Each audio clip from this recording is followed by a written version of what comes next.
예수께서는 십자가에 죽으셨다가 부활하시고 40일 동안 제자들에게 나타나셔서 가르치신 후 승천하셨습니다. 그리고 마침내 승천으로부터 열흘 후 제자들에게 성령이 임하였습니다. 죽음과 부활은 유대 명절 중 유월절에 발생한 사건이었습니다. 이는 하나님께서 어린 양의 표식으로 이스라엘 백성들이 재앙에서 구원하도록 하신 그 유월의 사건과 출애굽을 기념한 명절에 하나님의 새로운 구원 사건이 이루어졌다라는 유비이기도 합니다. 반면 유월절로부터 50일 후의 절기인 오순절, 이 절기는 첫 수확에 맞춰 감사의 의미를 지키는 절기이기도 하지만 한편으론 출애굽 이후 이스라엘의 율법이 수여된 것을 기념하는 취지도 깃들어 있습니다. 그런 의미에서 오순절에 성령이 임하신 것은 이제 출애굽 구원에 이스라엘 백성에게 율법이 주어졌듯 예수님의 부활과 승천 이후 하나님 나라 백성으로 부름받은 이들에게 성령이 주어진 사건이 유비된 것이다 라고 볼 수 있겠습니다. 성령 강림은 약속하신 대로 위로부터 능력으로 입혀져 제자들에게 일어난 예수 부활의 가장 완성된 열매와도 같은 장면입니다. 전통적으로 교회에서 성령 강림절을 중요시한 이유는 성령 강림 이후로 비로소 교회가 시작되었기 때문입니다. 오늘 우리가 모인 이 예배와 이 모임의 출발을 거슬러 올라가면 바로 성령 강림의 사건, 그리고 마가의 다락방의 그 장소가 뿌리인 것입니다. 그런 의미에서 교회란 성령의 피조물이며 성령 강림 사건의 열매입니다. 따라서 교회의 지체인 우리들, 성도, 교인, 신자들은 성령의 이끌림과 인도하심, 충만함을 온전히 누려야 할 존재들입니다. 그러나 성령 강림 사건을 교회의 시작이라는 관점에서만 본다면 이 사건을 너무나도 협소하게 바라보는 것이 되고 말 것입니다. 시편 104편 30절에 보면 성령의 운행하심이 그 이전부터 있었음을 알 수 있습니다. 제가 한번 읽어보겠습니다. 주님께서 주님의 영을 불어넣으시면 그들이 다시 창조됩니다. 주님께서는 땅의 모습을 다시 새롭게 하십니다. 주님께서 주님의 역사가 이루어지는 땅을 새롭게 하실 때 새로운 역사를 창조하고 이 땅의 죄로 어두워진 존재들을 새로운 존재로 창조하실 때 성령을 불어넣어 주신다고 시편 기자는 104편에서 말씀하고 있는 겁니다. 그런 의미에서 하나님의 영이 임하시는 사건은 보다도 우주적이요 창조적입니다. 성령 강림의 사건으로 말미암아 우리는 새 하늘과 새 땅을 허락받은 것이며 어떠한 경계와 제도, 정치와 문화의 장벽도 모두 넘나드는 마치 바람과도 같은 존재인 성령의 창조적 능력으로 우리의 존재성 자체가 새로운 창조를 경험하게 된, 그리고 경험하게 될 그런 사건인 것입니다. 예수님의 십자가 죽음과 부활, 승천의 구원 역사가 이제 예수님과 함께 그 믿음을 공유한 제자들에게서 성령 강림 사건으로 새로운 창조 역사를 이어가게 되었습니다. 모두가 잘 아시겠지만 성령 강림 당시의 마가의 다락방 모습을 살펴보겠습니다. 사도행전 2장의 말씀입니다. 2장 1절에서 4절까지. 오순절이 되어서 그들은 모두 한 곳에 모여 있었다. 그때 갑자기 하늘에서 세찬 바람이 부는 듯한 소리가 나더니 그들이 앉아있는 온 집안을 가득 채웠다. 그리고 불길이 솟아오를 때 혓바닥처럼 갈라지는 것 같은 혀들이 그들에게 나타나더니 각 사람 위에 내려앉았다. 그들은 모두 성령으로 충만하게 되어서 성령이 시키는 대로 각각 방언으로 말하기 시작하였다. 이게 오순절 마가의 다락방에서의 성령 강림의 첫 장면을 누가가 기록한 것입니다. 사도행전의 저자인 누가의 이 증언에서 우리는 성령 강림의 세 가지 중요한 의미를 찾아낼 수 있습니다. 지금 읽은 이 사도행전 2장의 말씀에서 성령 강림은 우리에게 어떤 교훈을 줄까요? 첫째로 2절에 나온 갑자기입니다. 그리스어로는 아프노인데 이 아프노는 갑자기, 호련히, 예고 없이, 예상치 못한 순간에 라는 의미입니다. 이 단어가 신약 성서에 쓰여진 곳은 단 세 곳뿐입니다. 사도행전 9장에 사울이 다마스쿠스 도상에서 하늘의 빛에 쓰러진 순간, 이때 이 아프노, 갑자기라는 말이 등장하죠. 사도행전 16장에 바울과 실라가 갇힌 빌립보 감옥에 지진이 났을 때도 갑자기, 지진이 예고를 하고 오는 게 아니잖아요. 갑자기 오는 거죠. 그리고 바로 오늘 우리가 읽은 사도행전 2장에 오순절 마가의 다락방에 성령 강림의 순간에 아프노, 갑자기라는 말이 등장합니다. 이 세 장면은 모두 공통점이 있습니다. 사람이 계획하거나 준비해서 일어난 사건이나 결과가 아니라는 것입니다. 기도가 성령을 만들어내거나 불러들인 것이 아니라 성령은 그곳에 예고 없이 호련히 갑자기 오신 것. 그러다 우리는 늘 이렇게 호련히 갑자기 오시는 성령을 기다릴 줄 아는 여유와 인내를 갖지 못하고 종종 실망하고 넘어지기 일쑤입니다. 우리가 기도를 열심히 해서 어떤 노력을 해서 성령에 충만해지는 게 아니라는 겁니다. 하나님께서 하나님의 뜻이 이르는 그 시간에 우리는 우리의 의지와 노력과 상관없이 불가항력적으로 성령에 충만하게 됩니다. 두 번째로 성령은 2절에 보면 갑자기 하늘에서 옵니다. 이는 성령이 임하는 방향을 보여주는데, 성령은 인간의 기도나 수행, 계획과 노력의 산물로 내 안에서 샘솟고 솟아나는 것이 아니라 하나님께서 하늘로부터 내려주시는 사건인 것입니다. 이는 예수님의 약속이 이루어진 사건이기도 합니다.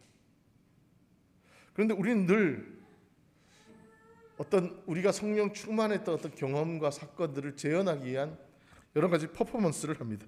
스스로의 노력과 계획, 어떤 인위적인 연출과 노력으로 거룩과 경건에 이르고 나의 목표를 성취하겠다는 과욕을 부리곤 합니다. 성령은요, 하늘에서부터 땅으로 하나님께서 내려주시는 겁니다. 그것을 우리는 늘 우리의 마음을 하나님을 향하고 하나님의 말씀에 청종하며 기다릴 때 하나님께서 내려주십니다.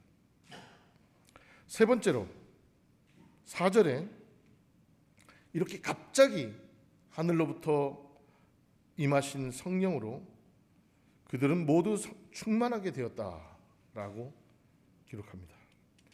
여기서 주목되는 대목이 바로 되었다입니다.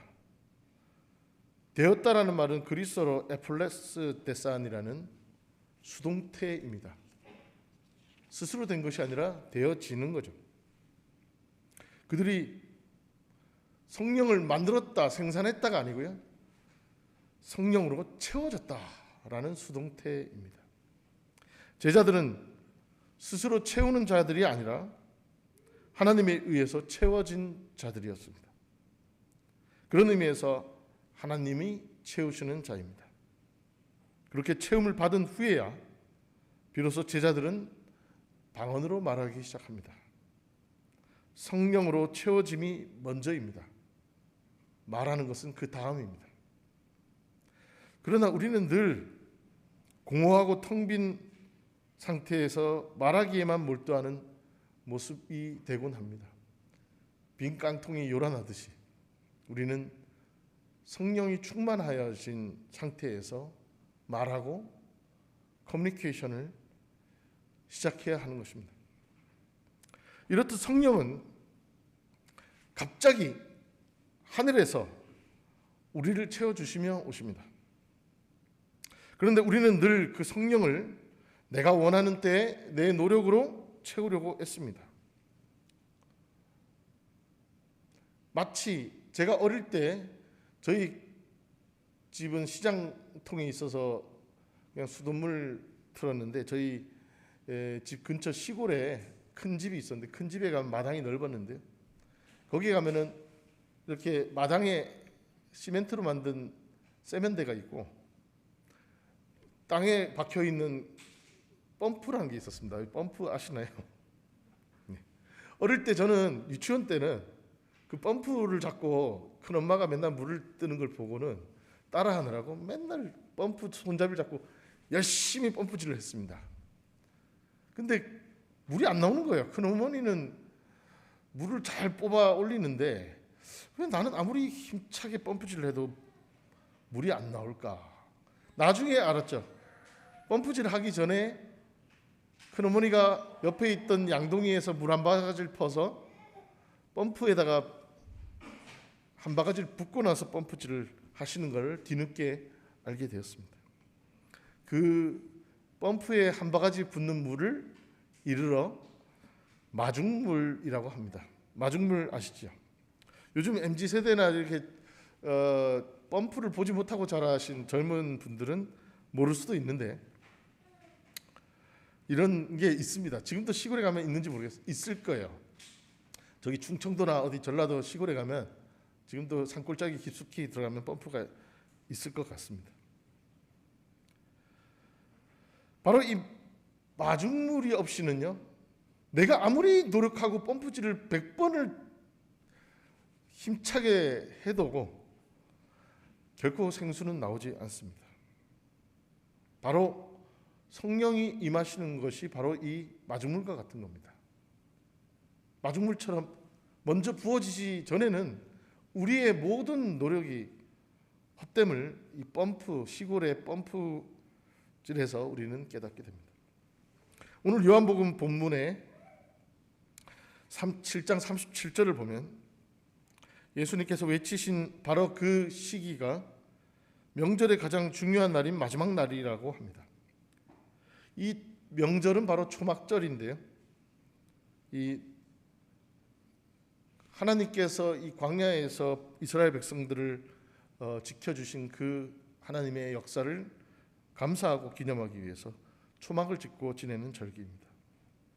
이 축제 기간 동안 제사장들은 매일 실로암 못에서 물을 길러와 성전 제단에 붓는 이벤트를 벌였습니다.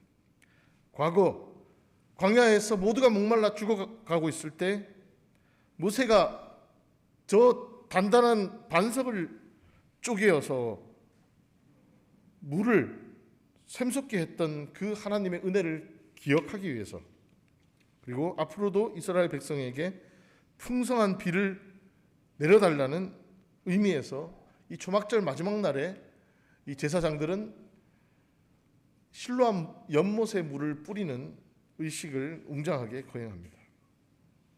근데 바로 이렇게 제사장들이 한마디 워터쇼를 하는 거죠. 워터쇼를 하고 있는데 바로 그 워터쇼가 막 클라이막스에 다다랐을 때 예수님이 바로 그 의식의 끝 지점에 일어나서 큰 소리로 외치신 것입니다. 37절에 목마른 사람은 다 나에게로 와서 마셔라. 이 초막절의 웅장한 예식 중에 예수님의 외침에는 간절함이 있었습니다. 이는 사람의 육신의 갈증에 사람만이 목말라 하는 것이 아니라 하나님께서도 사람들을 향해 목말라 하고 있다는 반증이었습니다. 하나님은 이 세상이 진정 하나님의 창조 질서가 회복되고 인간의 길이 하나님의 길과 같은 방향을 바라볼 수 있도록 우리가 변화하길 간절히 원하신 것입니다. 그런 의미에서 성령 강림의 사건은 반석처럼 단단하게 굳었던 우리가 성령의 능력을 통해 변화하는 사건입니다. 구약 시대에는 하나님의 반석에서 생수를 내셨지만 이제 예수님을 믿는 자들은 자신의 배에서 생명의 강을, 생수의 강을 흘려보내게 된다고 예수님은 말씀하십니다. 이는 무슨 말일까요? 진짜로 우리의 배가 갈라져서 그 안에서 물이 흘러나온다. 이거는 너무 하드고적인 장면이잖아요. 이는 우리 존재의 가장 깊은 내면에서부터 생명이 움트고 나의 내면 가장 깊은 곳에서, 즉 생명의 샘물에서부터의 새로운 변화를 하나님께서 요청하고 계시다는 말입니다. 그래서 이렇게 정리하시죠. 39절에 이것은 예수를 믿는 사람이 받게 될 성령을 가리켜서 하신 말씀이다. 성령에 대해 알고 있는 것과 우리가 아는 것과 성령을 받아 충만해지는 것은 전혀 다른 차원입니다. 우리는 성령 강림절을 맞아 또 관련된 말씀을 읽고 지식으로서 예전에 이런 일이 있었지 하고 오순절에 이 사건을 지식으로 아는 것, 그것에 머물러서는 안 될 것입니다. 우리 또한 성령을 받아 충만해지기를 원해야 합니다. 예수님은 초막절 마지막 날에 성령의 임재와 선물을 이처럼 예고하셨지만 여전히 육신의 갈증에만 허덕이던 제자들에게는 성령이 오지 않았습니다. 예수님의 영광이 드러난 이후에야 비로소 그것을 깨달은 제자들에게 성령이 허락되었습니다. 지금 오늘날 우리 한국 교회, 한국 그리스도인들에게도 마찬가지지 않을까 싶습니다. 우리는 이제 현대사의 수많은 굴곡을 지난 수년 전에는 내란을 극복하며 비로소 우리가 잊고 지냈던 사명, 이 지구촌 마지막 분단과 냉전의 땅인 이 한반도에서 새로운 역사, 새로운 창조를 이룩할 소명 앞에 서 있습니다. 그동안 우리 한반도의 현대사 반세기를 지배했던 시대 정치는 산업화와 민주화였습니다. 둘 다 너무나도 간절하고 갈증에 허덕이는 가치들이었습니다. 보릿고개를 넘기 위해서 빨리 산업화해야 했고 독재와 인권 탄압의 강권 앞에서 민주화라는 타는 목마름을 외쳤습니다. 불안정한 이 새로운 대한민국, 이 나라를 건설하기 위해 국가 사회를 위해 이 두 가치는 헌신적으로 역할을 했고 이 두 가치를 성취하기 위한 이들은 너무나도 희생적인 수고를 했습니다.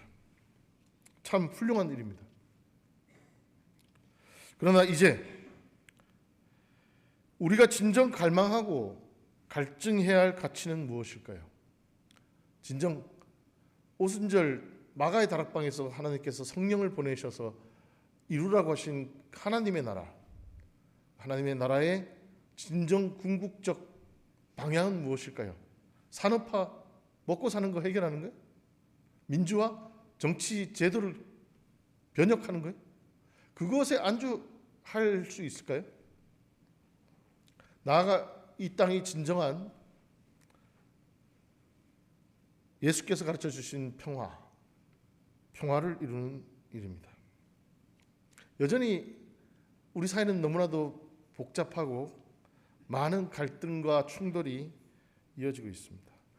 오늘날 한국 사회를 지배하는 모든 갈등과 반목과 분열의 뿌리를 거슬러 올라가면요, 결국은요, 과거 세계 열강의 각축과 이념 대결의 장으로서 우리의 주체성을 빼앗기고 결국 여전히 끌어안고 있는 분단과 냉전, 바로 이것이 오늘 우리가 끌어안고 있는 이 사회의 모든 갈등과 분열의 뿌리입니다. 우리는 육신의 갈증에 허덕이며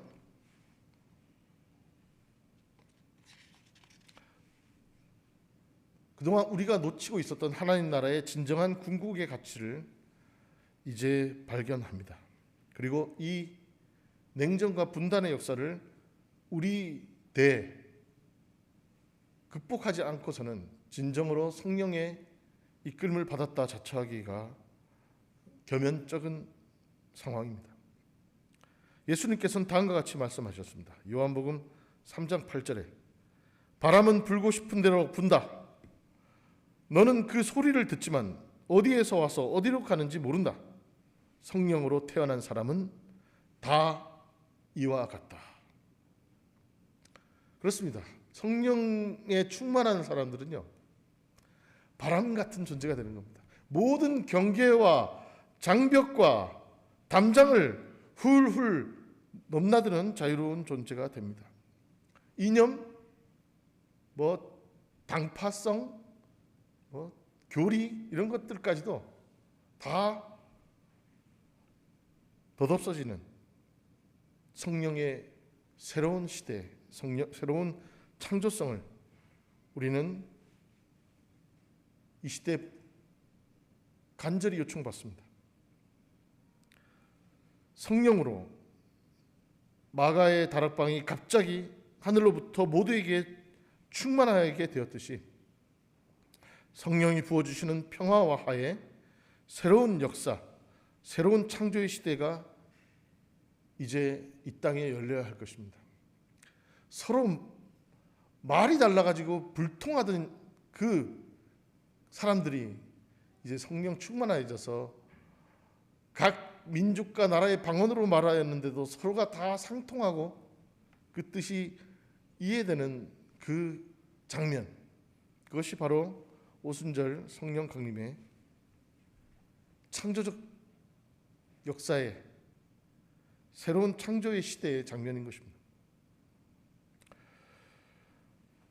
이렇게 성령 강림절을 맞아서 이번 주간에 여러분들과 어떤 역사의 교훈을 나눌까 고민을 하다가 올해가 특별히 기념할 만한 해라는 것을 알게 되었습니다.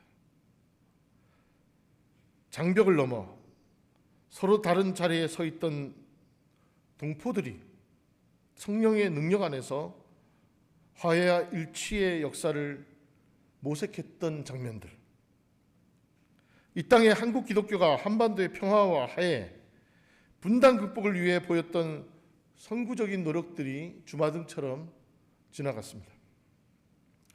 이 땅의 민간 차원에서의 남북 화해와 평화 운동은 바로 우리 한국 교회 지도자들이, 한국 기독교 신앙의 선배들이 가장 먼저 모색했음을 여러분들 꼭 기억하시기 바랍니다.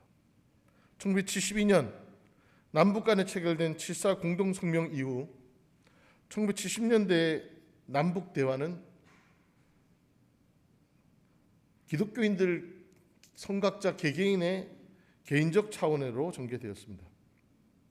그러던 중 1981년 조국통일해 기독자회 이화선 회장과 독일의 이영빈 목사 부부가 평양을 방문해서 처음으로 공동선언을 이끌어냈고요. 11월 북한과 해외 한인 기독교인들과의 첫 접촉인 제1차 조국 통일을 위한 북과 해외 동포 기독교 신자 간의 대화가 오스트리아 비엔나에서 성사되었습니다. 바로 1980년대 초부터 이제 해외 크리스천들의 노력으로 남북 기독교 대화가 모색됐던 겁니다. 1981년이면 얼마나 엄혹한 시절인가요? 신군부의 강권과 폭력이 그 드세일 때인데, 그때 이 남북을 오가며 새로운 평화의 대화를 모색했던 이 발걸음은 너무나도 그 용기가 대단합니다. 그 이후로 독일과 미국 교회를 비롯한 세계 교회 지도자들과 교류하면서 남북 대화와 평화 체제 구축을 위한 다양한 노력들이 전개되었습니다. 그리고 마침내 1984년 10월부터 11월까지 WCC 국제위원회가 주관하여 동북아시아의 정의와 평화협의회라는 행사가 개최됩니다. 이 행사를 일명 도잔소 회의라고 하는데요, 일본 YMCA 수련원인 도잔소에서 이 대회가 개최됨으로써 한국교회 통일운동의 중요한 전기가 마련되었습니다. 이 회의는 비록 북한 기독교 대표자들이 초대되었지만 사정상 참가하지 못했고요, 세계교회 지도자들과 한국교계 지도자들이 한반도의 평화와 통일 문제를 한국교회와 해외교회들이 연대해 본격적으로 협의한 최초의 회의였습니다. 이것이 1984년이었고요. 뒤에 사진이 나가네요. 저기가 지금 일본의 도잔소 YMCA 수련관의 모습입니다. 이 도잔소 회의의 결과로 분쟁의 평화적 해결에 대한 전망이라는 보고서가 채택되었는데요, 그 내용은 분단 극복과 평화 통일은 화해 복음의 실천 및 목표이며 한반도 평화 통일은 남북교회의 공동 과제이자 세계교회의 공동 책임이라는 것을 모두가 확인하고 공감하였습니다.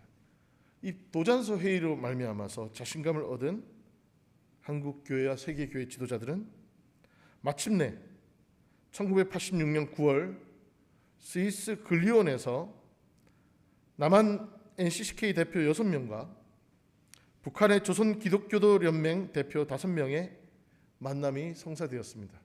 이것이 바로 40년 전 스위스 글리온에서의 제1차 글리온 회의입니다. 우리 남한의 한국 교회 지도자들과 북한의 교회 지도자들이 처음으로 물리적으로 한 공간에서 만난 사건, 그 사건이 올해로 40주년입니다. 이는 비록 해외에서의 절제되고 조심스러운 첫 만남이었지만 남북한 교회 지도자들이 분단 이후 최초로 만났다는 역사적 의미가 있습니다. 이때 성찬식 대표 기도 순서를 맡았던 김봉록 감독님, 이분의 증언 기록이 있어서 찾아보았습니다. 이 김봉록 감독님이 한국교회 대표자로 참가를 했는데 이렇게 회고를 하셨더군요. 모두가 지쳐 있었고 성찬식만 끝나면 헤어져야 한다는 생각에 착잡한 분위기였어요. 그런데 히랍 종교회에서 나온 주교가 지금 봐서는 남북 통일이 쉽게 이루어질 것 같지는 않지만 홍해를 가르신 하나님께서 허락하시면 3%이 문제겠는가라고 말했어요. 그 말이 우리를 움직였어요. 그리고 성찬 진례자 미국 교회 협의회 앱스 목사가 성찬의 초대 순서 중에 화해와 평화의 인사를 나누라고 했어요. 처음엔 가볍게 악수하는 정도로 시작했는데 시간이 흐르면서 분위기가 고조되어 서로 끌어안고 울기 시작했어요. 우리보다 북쪽 사람들이 더 울었던 것 같아요. 그 순간 마음이 하나가 된 것입니다. 이것은 성령의 역사로 밖에는 설명할 수 없는 장면이었어요. 이때 1986년 글리온 회의에 참석한 김봉록 감독님은 이 글리온에서의 성만찬에서의 악수와 포옹, 가슴 뜨거워짐과 눈물을 성령의 역사로 밖에는 설명할 수 없었다라고 고백합니다. 저 288년 전 올더스 게이트에서 웨슬리가 그 패배감과 무력감에 좌절하고 있던 청년 웨슬리가 가슴이 뜨거워졌던 그 순간, 그 장면과 이들의 가슴 뜨거워짐과 모두가 다 성령의 역사하심입니다. 이렇게 남북교회 지도자들은 성찬식을 통한 영적인 만남을 통해 감동과 울림으로 상호의 신뢰와 형제를 확인했으며, 이러한 힘이 밑바탕이 되어 이후 남북교회 지도자들 간의 지속적 대화가 가능해졌습니다.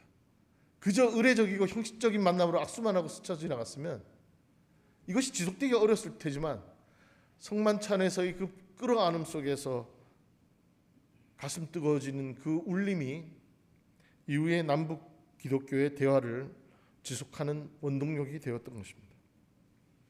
글리온 회의의 감격과 도전으로 한국교회는 1988년 민족의 통일과 평화에 대한 한국 기독교의 선언, 즉 88 선언을 NCC 총회에서 만장일치로 채택했으며, 같은 해 11월 제2차 글리온 회의에서 남북 기독교 대표자들이 다시 만나 다음과 같은 교류의 선언을 했습니다. 한반도 평화와 통일을 위한 글리온 선언 내용입니다. 첫째, 1995년을 통일의 희년으로 정하고 매년 남북교회가 공동기도주의를 지킬 것. 둘째, 남북 정부가 합의한 자주평화 민족대단결의 조국 통일 3대 원칙을 재확인할 것. 남북의 민중이 주체가 되는 통일운동을 할 것. 분단 고착과 위장평화를 반대할 것. 남북 교류를 활성화할 것. 군축과 평화장치를 마련하고 궁극적으로 미군이 철수할 것. 일곱 번째, 양측 정부의 이산가족 교류와 정치 군사 타결을 동시에 촉구할 것. 여덟 번째, 조선 기독교도 연맹과 한국 기독교 교회 협의를 중심으로 한 교류와 협력을 지속할 것. 정말 이때가 전두환 신군부 정권 치하였는데요. 88년도면은 노태우 정권 때네. 이 전두환 신군부 정권 때부터 노잔소와 글리온에서 시작된 남북의 만남이 이렇게 큰 성과를 이어가게 되었습니다. 글리온에서의 첫 만남은 분단 41년 만에 남북 기독교 간의 첫 만남이자 대화였습니다. 이곳에서 서로 끌어안고 눈물을 흘리며 화해와 평화의 시대를 함께 약속한 시간이 벌써 40주년이 되었습니다. 김봉록 감독이 그 만남의 의미를 성령의 역사로밖에 설명할 수 없는 장면이라고 증언했듯이, 새로운 만남, 새로운 역사, 새로운 창조의 때는 갑자기 하늘로부터 모두에게 성령이 충만해지는 사건으로 다가올 것입니다. 이제 성령이 충만해진 존재로서 이 땅의 새로운 평화와 화해의 시대를 준비하시기 바랍니다. 더 이상 분단과 냉전의 구시대의 유물에 연연하고 집착하는 저 애굽의 노이 살해 때를 그리워하는 어리석은 출애굽 백성 같은 모습이 되어서는 안 될 것입니다. 성령 강림의 때 우리는 더욱 역동적이고 힘차게 성령의 능력에 힘입어 하나님께서 갑자기 호련히 예고 없이 예비하신 새로운 역사를 기다리고 기꺼이 기뻐하고 감사하며 맞이해야 할 것입니다. 성령은 우리로 하여금 장벽을 넘어 땅끝으로 가도록 이끕니다. 언어의 장벽, 금기의 장벽, 문화와 민족, 인종의 모든 장벽을 초대교회 성령 강림의 사건으로 그리스도인들은 뛰어넘었습니다. 그리고 마침내 일치와 평화를 이루었습니다. 오순절의 성령 강림은 그 모든 장벽을 바람처럼 호련히 넘어 평화의 신 그리스도를 증언하는 사건입니다. 우리 모두가 성령의 뜻을 따라 성령의 마중물이 이 막히고 닫힌 땅에 시원하게 선사하는 성령의 마중물을 이 땅에 온전하게 전달하는 한국교회와 한국의 모든 그리스도인 되시기를 간절히 축원하고 응원합니다. 기도하시겠습니다. 사랑과 은혜의 하나님, 성령 강림절을 맞아 주님의 말씀을 통해 우리의 사명을 깨닫게 하시니 감사합니다. 예고 없이 갑자기 하늘로부터 임하시어 제자들을 성령으로 가득 채워주셨던 그 역사를 기억합니다. 인간의 계획과 노력, 텅 빈 고집을 내려놓고 오직 위로부터 채워주시는 성령의 능력을 겸허히 기다리는 인내를 우리에게 허락하여 주옵소서. 우리의 단단한 반석 같은 내면을 깨뜨려 주님을 향한 갈증을 회복하게 하시고 가장 깊은 내면으로부터 생수의 강이 흘러넘치는 새로운 창조를 경험하게 하소서. 주님, 이제 우리가 진정으로 목말라 하고 구해야 할 가치와 사명은 이 땅의 평화와 화해임을 고백합니다. 분단과 냉전이라는 구시대의 장벽에 갇혀 지내왔던 어리석음을 회개하오니 바람처럼 역사하시는 성령의 능력으로 이 땅의 닫힌 문을 열어 주옵소서. 이웃교회와 이 땅의 모든 그리스도인들이 메마르고 막힌 세상 속에 성령의 마중물을 부어주는 평화의 도구가 되게 하여 주소서. 주님께서 호련히 예비하신 새로운 역사와 창조의 시대를 기쁨과 감사함으로 맞이하게 하실 줄 믿으며 우리를 평화의 길로 인도하시는 예수님의 이름으로 간절히 기도드립니다.